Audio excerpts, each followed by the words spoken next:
we're all covering our bases. Don't solely rely on time-based coding. It's great, really handy.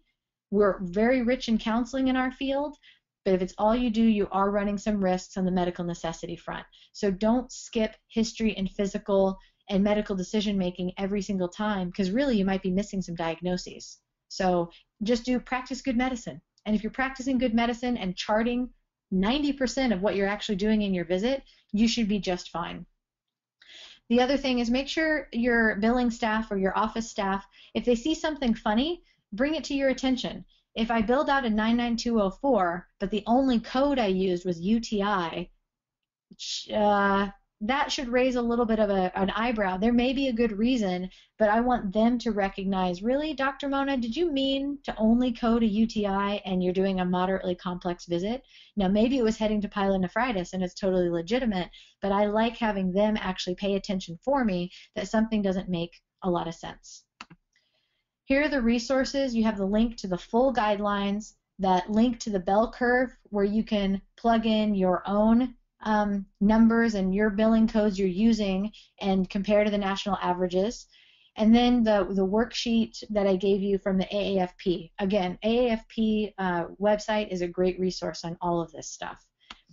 So I want to open it up for any particular questions. I did include some more chart reviews. If we get to them, great. If not, you got a couple more chart notes that I break down in the next couple slides on the chart note itself and then what code it should be. So someone asked about prolonged service codes. We're going to talk about that in depth next week. So I'm going to defer that question for now because that's a whole nother conversation.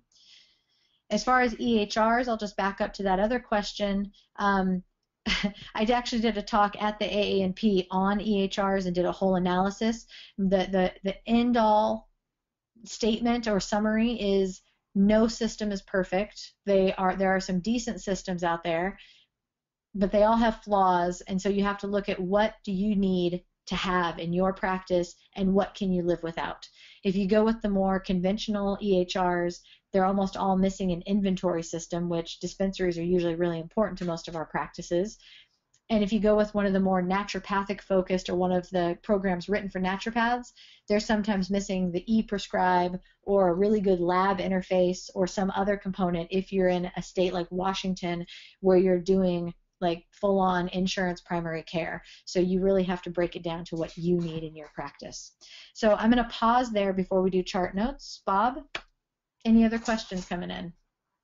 Yes, I have a few here. One is a quick comment just to find out if you would agree, Mona, but just to point out to people that just because a CPT code exists does not at all mean it's going to be covered. I agree completely. There are codes for telephone calls, there are codes for house calls, there are codes for the psychotherapy, there's all sorts of codes. Doesn't mean that they're a covered code for your profession, and it doesn't mean that they're a payable code. So house calls, for example, are only covered by certain hospice groups or nursing groups or large, medical systems where they found it's cheaper to pay someone to go out to the person's home rather than waiting for them to have an emergency and go to the ER. But that is not going to be covered for your average primary care doctor. So just because a code exists does not mean you get to use it or that it's going to get paid.